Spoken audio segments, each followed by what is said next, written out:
রাতে ডিনার শেষ করে শিক্ষা নিজের রুমে বসে ফেসবুকিং করছে। এমন সময় আবৃত্তি তার রুমে আসে। আবৃত্তিকে দেখে শিক্ষা অবাক হয়ে জিজ্ঞেস করলো, আপনি হঠাৎ আমার রুমে কিছু লাগবে আবৃতি ম্যাম? কিছু লাগলে আমাকে কল করতে পারতেন, আমি দিয়ে আসতাম আপনার রুমে। আপনাকে শুধু শুধু কষ্ট করে এইখানে আসতে হতো না। আমি খুব খারাপ তাই না রে শিক্ষা? আমাকে তুই খুব ঘৃণা করিস তাই না? বড় বোন হচ্ছে মায়ের মতো। মায়ের পরে যদি কেউ আপন হয়ে থাকে সেটা হচ্ছে বড় বোন। বড় বোন থাকা ভাগ্যের ব্যাপার, তারা ভালোবাসা পাওয়ার যোগ্য, ঘৃণার নয়। তোর থেকে এমন উত্তর আমি কখনো আশা করিনি। শুনে অনেক ভালো লাগলো আমার। আগামীকাল আমার ফ্রেন্ড ফ্রেন্ডের জন্মদিন। সব ফ্রেন্ডদের ইনভাইট করেছে, তোকেও নিয়ে যেতে বলেছে। যাবি তুই? চল, গেলে তোর ভালো লাগবে। আপনার ফ্রেন্ডের জন্মদিন, সেখানে আমি গিয়ে কি করব? তাছাড়া বড় আব্বু এমনিতেই আমার উপর রেগে আছে, আমাকে কি যেতে দিবে? পাপাকে রাজি করানোর দায়িত্ব আমার। এটা তুই আমার উপর ছেড়ে দে। আমি তোকে নিয়ে যেতে চাইলে পাপা অবশ্যই যেতে দেবে। ঠিক আছে, আপনি যখন এত করে বলছেন অবশ্যই যাব। আবৃত্তি শিক্ষার হাতে একটা প্যাকেট দিয়ে বলল, প্যাকেট খুলে দেখ, তোর পছন্দ হয় নাকি? কি আছে প্যাকেটের মধ্যে? একটা শাড়ি। আমরা সবাই শাড়ি পরে যাব, তাই তোর জন্য একটা এনেছি। পছন্দ হয়েছে তোর? হ্যাঁ, খুব পছন্দ হয়েছে, থ্যাংক ইউ সো মাচ। কিন্তু কখন যেতে হবে? রাত 12টার বন্যের ফ্যামিলির সবাই মিলে একবার কেক কাটবে। দুপুরে পার্টির আয়োজন করেছে, তখন ফ্রেন্ডদের সাথে আবার কেক কাটবে। আমাদের একটু সকাল সকাল যেতে হবে। সব ফ্রেন্ড মিলে বন্যের জন্য একটা সারপ্রাইজ প্ল্যান করেছি। তুই সকাল সকাল রেডি হয়ে থাকিস। ঠিক আছে। ওকে, গুড নাইট। বলে আবৃত্তি দরজার দিকে পা বাড়ানোর আগে গাড়ির হর্ন শুনতে পেল। আবৃত্তি ফিরে এসে শিক্ষাকে বলল, মনে হয় ভাইয়া এসেছে, গিয়ে একটু দরজা খুলে খাবারটা দিয়ে আয় তো। আপনার ভাইয়ের সামনে যেতে আমার ভালো লাগে না, সব সময় আমাকে সন্দেহ করে। আমি যাচ্ছি না। বড় আম্মু বা সাথী দরজা খুলে খাবার দিবে তাকে। মাফ করবেন আমাকে, আমি আপনার কথা রাখতে পারলাম না। মম মেডিসিন নিয়ে ঘুমিয়ে পড়েছে। সাথীর নাকি শরীর খারাপ করছে, তাই সাথীও ঘুমিয়ে পড়েছে। আর তুই দেখতে পাচ্ছিস আমি মুখে ব্ল্যাক ম্যাক্স লাগিয়েছি। এই অবস্থায় ভাইয়ার সামনে গেলে নিশ্চিত আমাকে 2-4 ঘা দিয়ে দেবে। তুই জান একটু। Sorry ma'am. আমি বুঝতে পারছি না তোর যেতে সমস্যা কোথায়। ভাইয়া বাঘ ভাল্লুক নয় যে তোকে খেয়ে ফেলবে। ঠিক আছে, তোর যাওয়া লাগবে না, আমি ফ্রেশ হই তারপর যাচ্ছি। আপনার মুখ ধুতে হবে না ম্যাম, আমি যাচ্ছি। শিক্ষা নিচে এসে দরজা খুলে দেখে সাহিত্য হাতে একটা গিফট বক্স নিয়ে দাঁড়িয়ে আছে। কপালে মৃদু মৃদু ঘাম জমা হয়েছে। শিক্ষাকে দেখে সাহিত্য বলল, সবাই কি ঘুমিয়ে পড়েছে? তুই দরজা খুলে দিলি যে? হ্যাঁ, সবাই ঘুমিয়ে পড়েছে। তুই বুঝি আমার ফেরার অপেক্ষা ছিলি, যেমনটা বাড়ির বউ বরের জন্য করে থাকে। তুই এবার মনে মনে আমাকে বড় হতে শুরু করিস নি তো শিক্ষা? আমার বইয়েই গেছে আপনাকে আমার বর ভাবতে। দেখতে তো পাচ্ছি না ঘুমিয়ে এত রাত পর্যন্ত আমার জন্য অপেক্ষা করে রয়েছিস। যাই হোক, অপেক্ষা যখন করেছিস, এখন বাড়ির বউয়ের মতো তোর ওড়না দিয়ে আমার কপালের ঘাম মুছে দে। এসব আজাইরা কাজ করার সময় বা ইচ্ছা কোনোটাই আমার নেই। আপনার যদি খাবার খেতে হয় তাড়াতাড়ি খেতে হবে। আমার ঘুম পাচ্ছে, আমি ঘুমোতে যাব। ঠিক আছে, আমি ফ্রেশ হতে যাচ্ছি। প্রায় 20 মিনিট পরে শিক্ষা সাহিত্যের রুমে খাবার নিয়ে এসে দেখে সাহিত্য ল্যাপটপে কাজ করছে।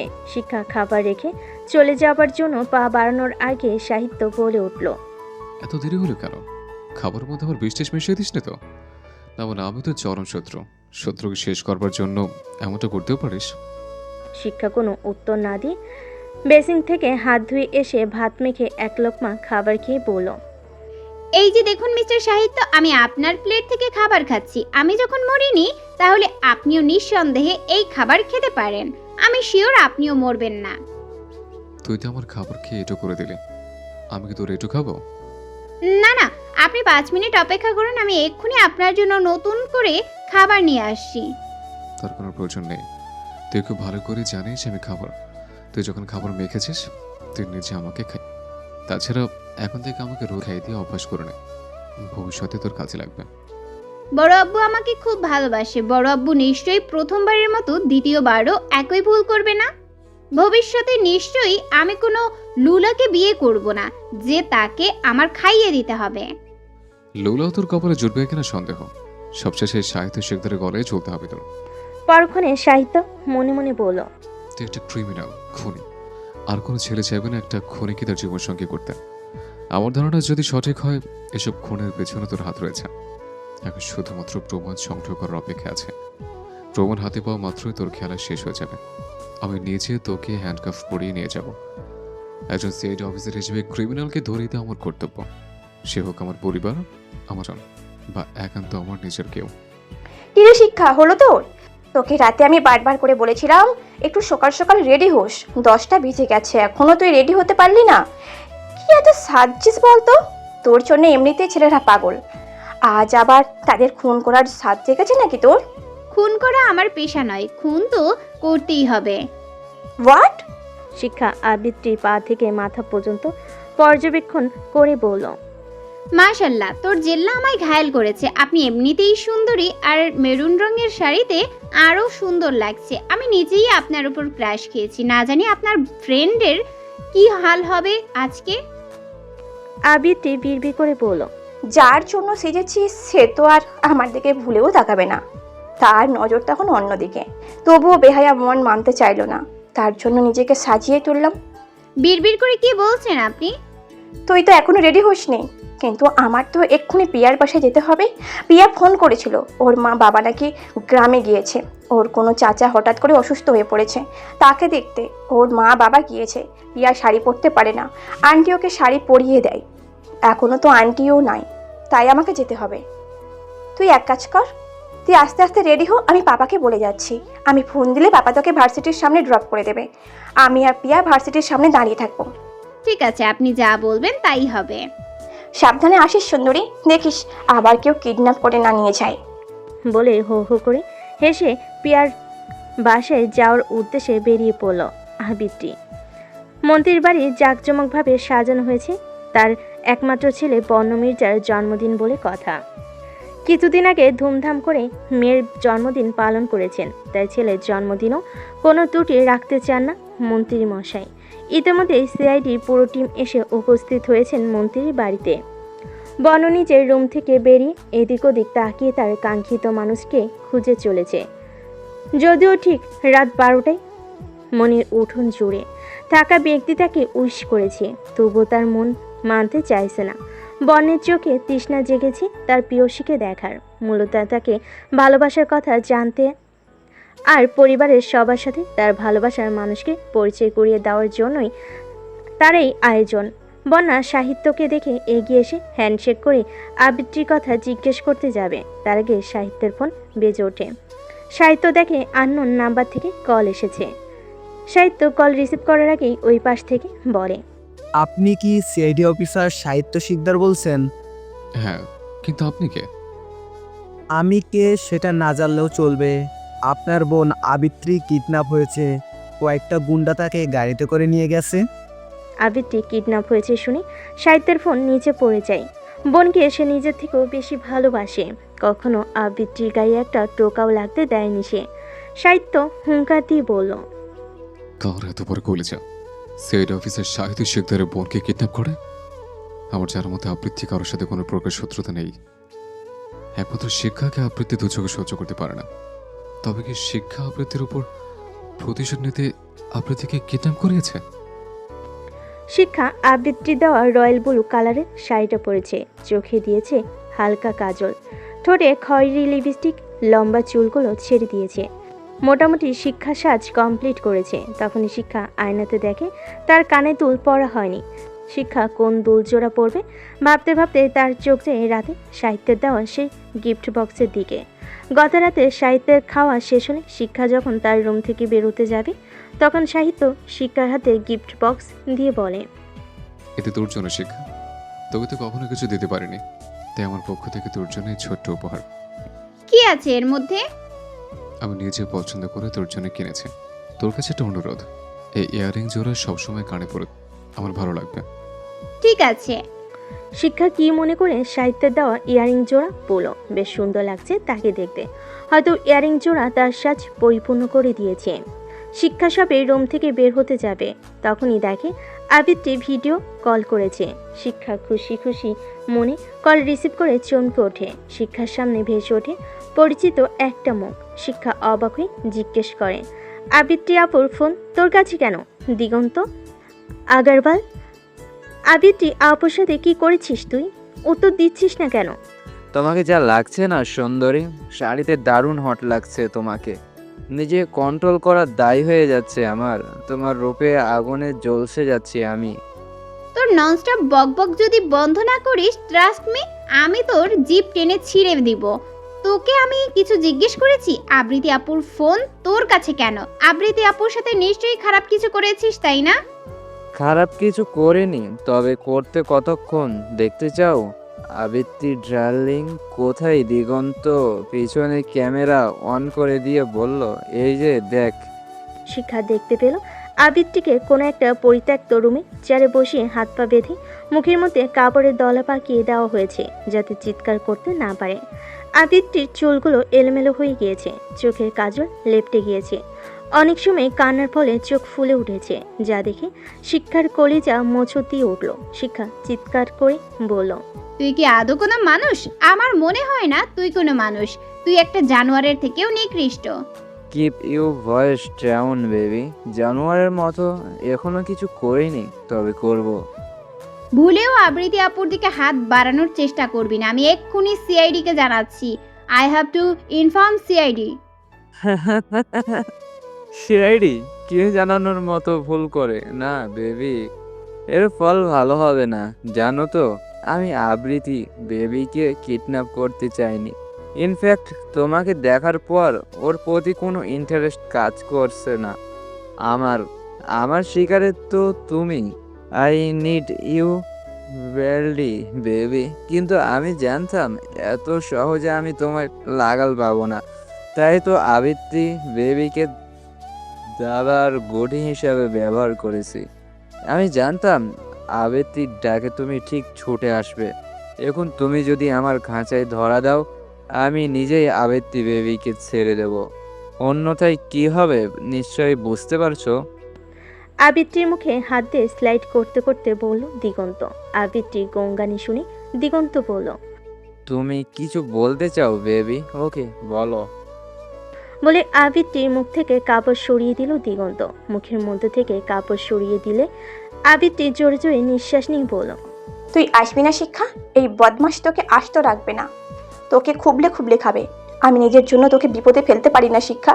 আমার যা হয় হোক, তুই এই জানোয়ারের কথা শুনবি না, আসবি না তুই এইখানে। আমি থাকতে আপনার কিচ্ছু হবে না Abriti ma'am. Don't take a tension, I am coming. বলে ফোন কেটে দেয় শিক্ষা। শিক্ষার রুম থেকে বেরিয়ে দেখে সাদ্দাম শিকদার, অন্তরা, জাকিয়া, জেসমিন সবাই ড্রয়িং রুমে বসে রয়েছে।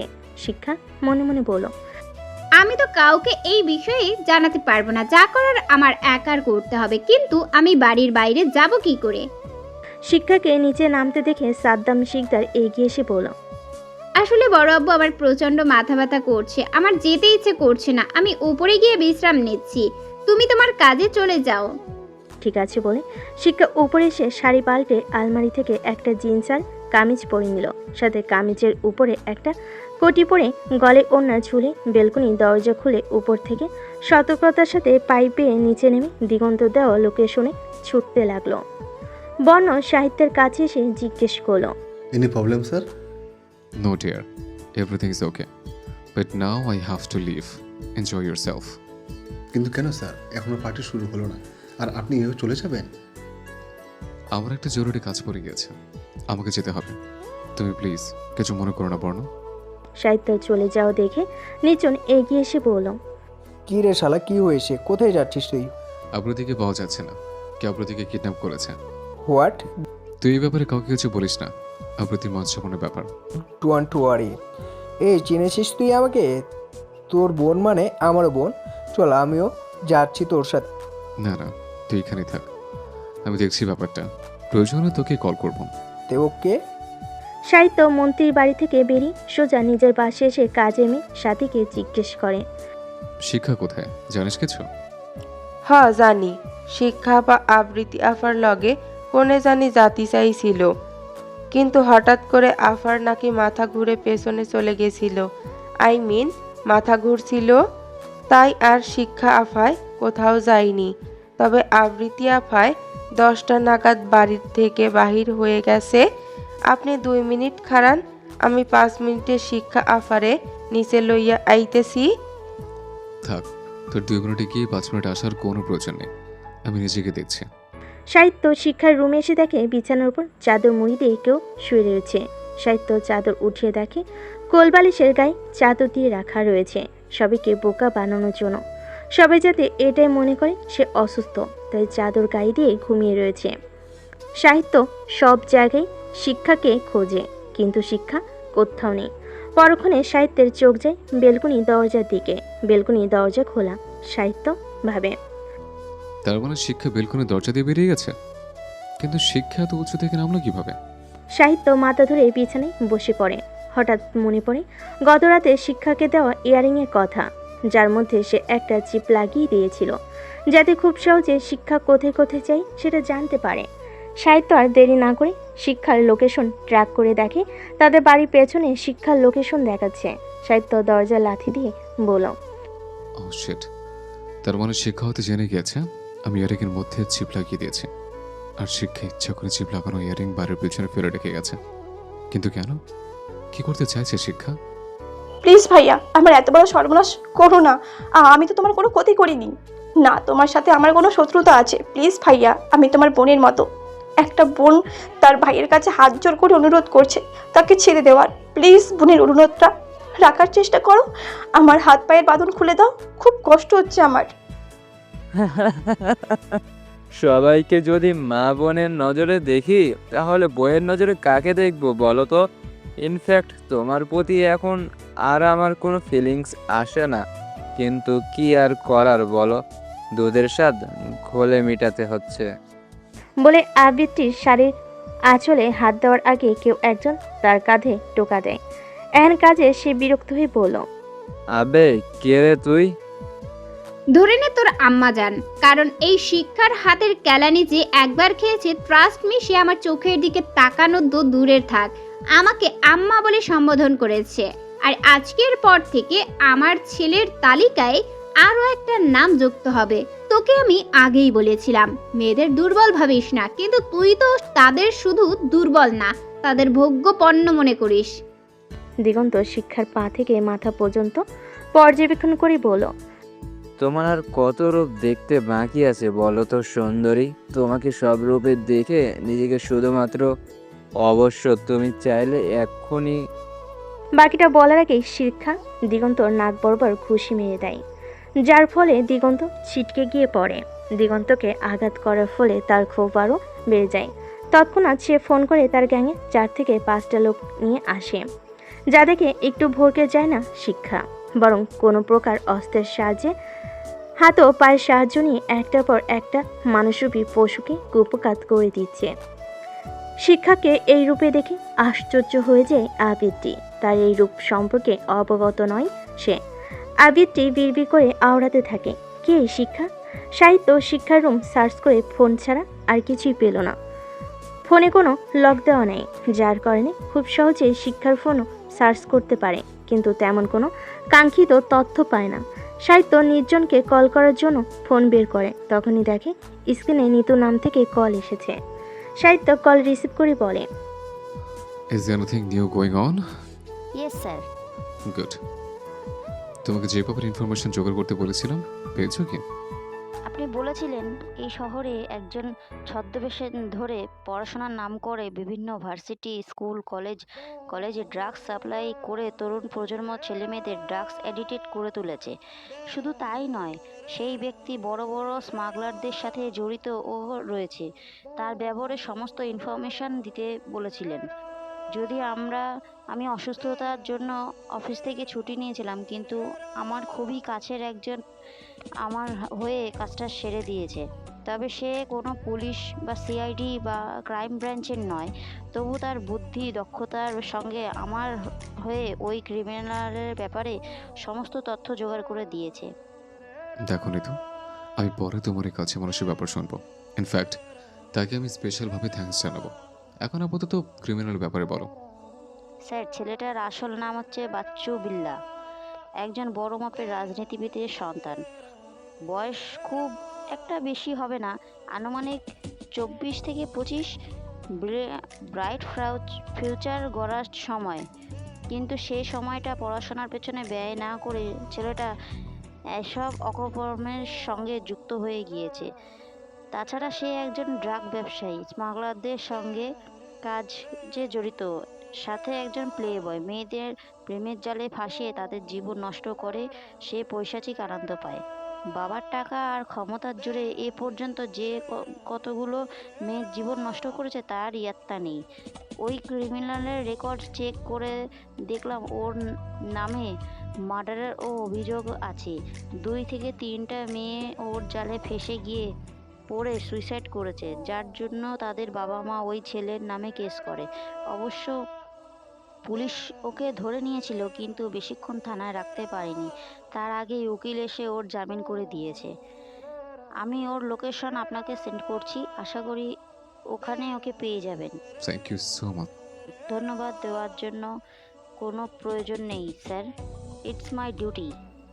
সাহিত্য কল কেটে দেওয়ার পর শিক্ষার ফোনে একটা ভিডিও আসে, যা দেখে সাহিত্য বলল, ও তাহলে এই ব্যাপার, এক ঢিলে 2 পাখি মারবে আজ।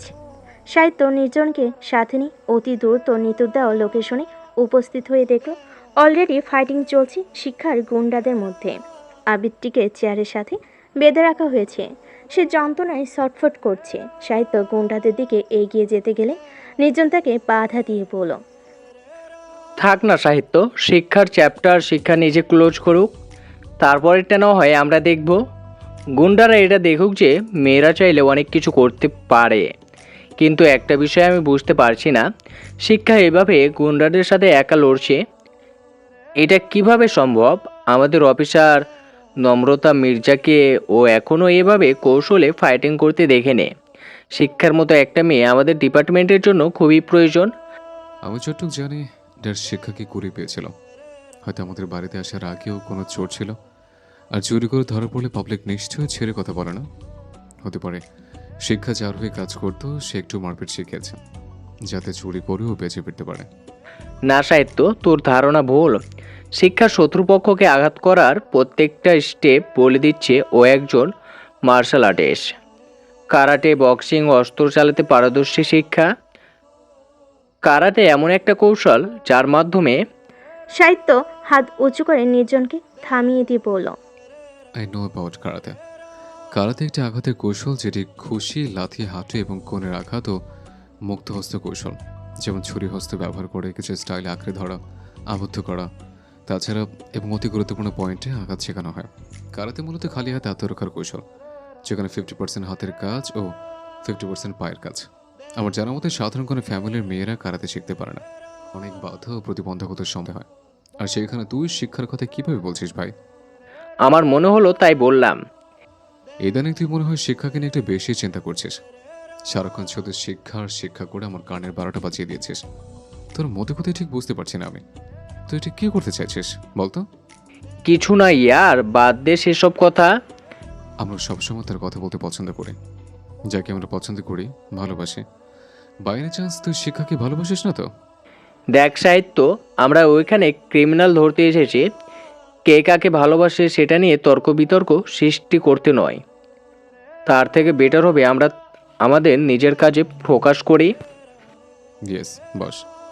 অনেকক্ষণ ধরে চেয়ারের সাথে হাত বেঁধে রাখার কারণে ব্যথায় কুকিয়ে ওঠে আবৃত্তি। শিক্ষার প্রতি তার সমস্ত রাগ অভিমান দূর হয়ে কি একা আকাশ সমান ভালোবাসার জন্ম নিয়েছে।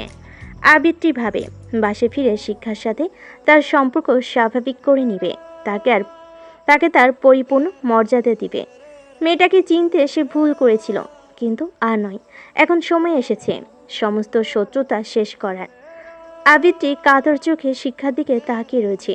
শিক্ষা গুন্ডাদের আহত করে নিচে ফেলে দিয়ে আবৃত্তির দিকে এগিয়ে যাওয়ার আগে কেউ একজন শিক্ষার পেট বরাবর ছুরি চালিয়ে দেয়। মুহূর্তের মধ্যে ফোঁটা ফোঁটা রক্ত ফুল হয়ে পড়তে থাকে, তবে সেটা শিক্ষার পেট থেকে নয়, সাহিত্যের হাত থেকে।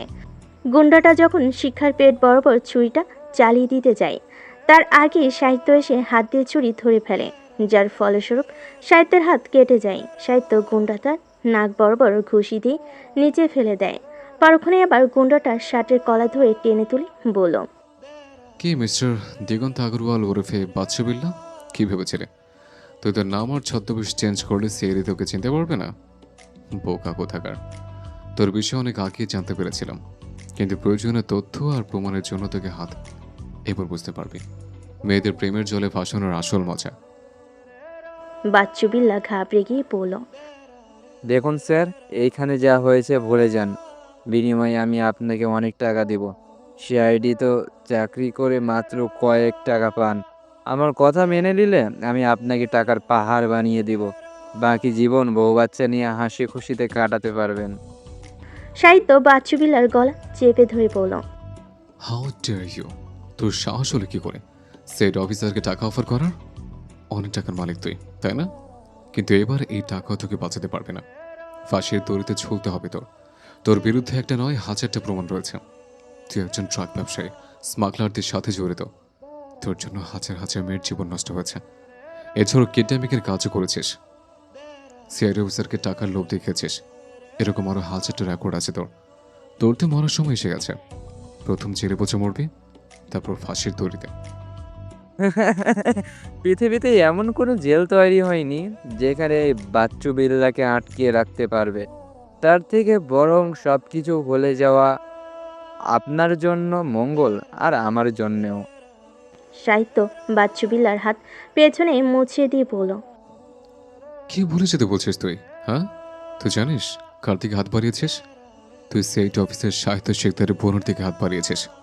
যে বোনের গায়ে আমি একটা 18 রাখতে দিই না, তুই তাকে আঘাত করেছিস। তোর এই হাত আমি ভেঙে গুড়িয়ে দেব। অবস্থায় বেগতিক দেখে নির্জন এসে সাহিত্যকে ছাড়িয়ে বলল, কি করছিস কি সাহিত্য? ও তো এখানেই মরে যাবে। তাহলে ওর জন্য যে ফাঁসির দড়ি অপেক্ষা করছে তার কি হবে? ছেড়ে দে ভাই। এদের সব কটাকে নিয়ে যা নির্জন। এবার আমিও দেখব তোর বাপের টাকা কিভাবে তোর ফাঁসি হওয়া থেকে আটকাতে পারে।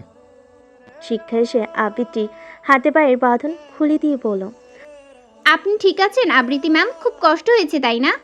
আবৃত্তি শিক্ষাকে বুকে টেনে নিয়ে বলল, আমার কথা ছাড় শিক্ষা, তোর এই প্রতিদান আমি কখনো ভুলতে পারবো না। আর যদি তুই ছুটে না আসতিস, হয়তো কাল আমার মুখ দেখতে পারতিস না।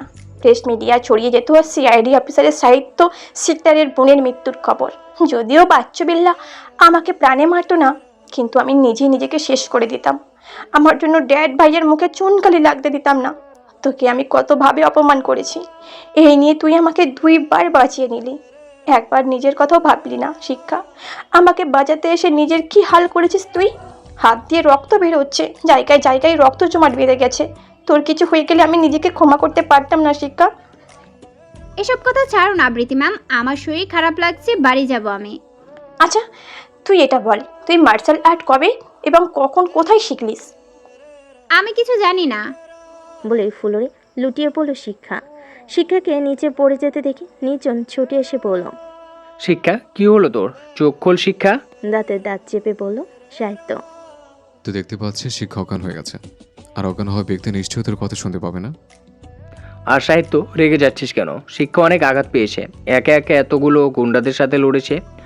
আই থিঙ্ক ওকে হসপিটালে বা বাসায় নিয়ে যাওয়া উচিত। এক কাজ কর সাহিত্য, আমি শিক্ষাকে নিয়ে হসপিটালে যাচ্ছি, তুই এই বাচ্চু বিল্লাকে নিয়ে যা। শোন নির্জন, এখানে শুধু শিক্ষা নয়, আমার বোনও আছে। আমি এদিকটা দেখছি, তুই ওদেরকে নিয়ে যা। সাহিত্যের কথার বিপরীতে আর কথা বাড়ল না নির্জন। সে বাচ্চু বিল্লার পুরো গ্যাং নিয়ে ছুটে চলল তার গন্তব্যে।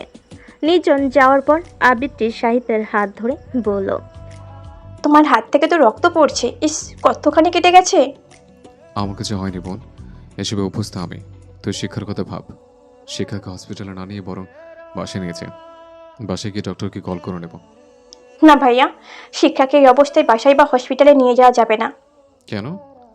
অ্যাকচুয়ালি এর আগেও শিক্ষা এই বাচ্চু বিল্লার হাত থেকে আমাকে রক্ষা করেছিল, আর ওকে থাপ্পড়ও দিয়েছিল। এই ব্যাপারটা ড্যাডের কানে কিভাবে জানি পৌঁছে যায়। ড্যাড শিক্ষাকে বলেছিল এরপর যদি আবারও শিক্ষা মারপিট করে তাহলে শিক্ষার বাড়ির বাইরে আসা বন্ধ করে দেবে, এমনকি ভার্সিটিতেও আসতে দেবে না।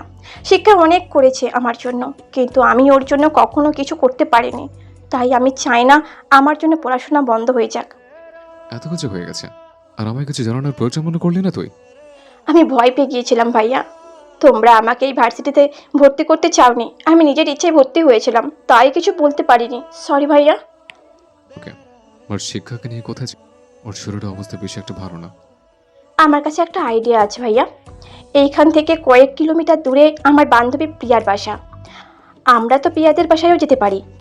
কিন্তু আমি জানি তুমি কেন যেতে চাইছো না, টেনশন করো না তুমি, আমি সবটাই ম্যানেজ করে নেব। তাছাড়া আঙ্কেল আন্টি বাসায় নেই, বাসায় শুধু পিয়া আর ওর বোন পাখি আছে, খুব বেশি সমস্যা হবে না তোমার। ঠিক আছে, চল। বলে সাহিত্য শিক্ষাকে পাজা কোলে করে গাড়িতে বসিয়ে দিয়ে গাড়ি স্টার্ট দিল।